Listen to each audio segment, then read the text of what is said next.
In the beginning, according to a familiar story, a single, delectable, irresistibly ripe piece of fruit plucked fresh from the branch awakened humanity's sexual appetite.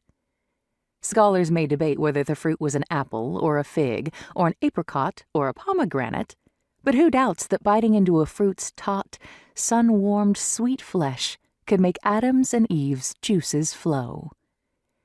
As Milton describes the scene in Paradise Lost when Adam and Eve ate from the fruit, carnal desire inflaming, he on Eve began to cast lascivious eyes, she him, as wantonly repaid.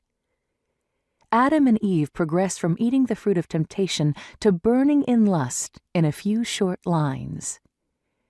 If you need persuasion that eating fruit might inflame the passions, just watch Alan Bates devour a fig in the 1969 film adaptation of D.H. Lawrence's Women in Love.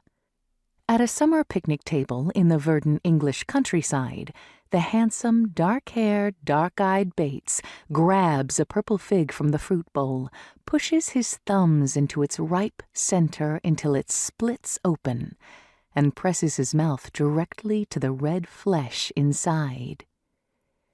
Bates tells the others that the Italians say the fig stands for the female part, the fig fruit, the fissure, the yoni, the wonderful moist conductivity toward the center. He then lifts his juicy fingers to his lips and describes the smell to the table. Several of his dining companions are swooning by the scene's end. Or, for a more recent example, consider Timothée Chalamet's lustful interlude with a peach, followed by Armie Hammer's hungry bite from the same peach, in the 2017 film Call Me By Your Name. The link between food and sex is a story told and retold in many times and places. In ancient Chinese poetry, the hunger serves as a symbol for sexual appetite. The Shijing, a collection of folk songs and verse dating to the 4th or 5th century BCE, includes a poem that describes a girl starving for a boy who does not consummate their attraction. There is a pelican on the bridge. It does not wet its beak. That boy there does not consummate his coition.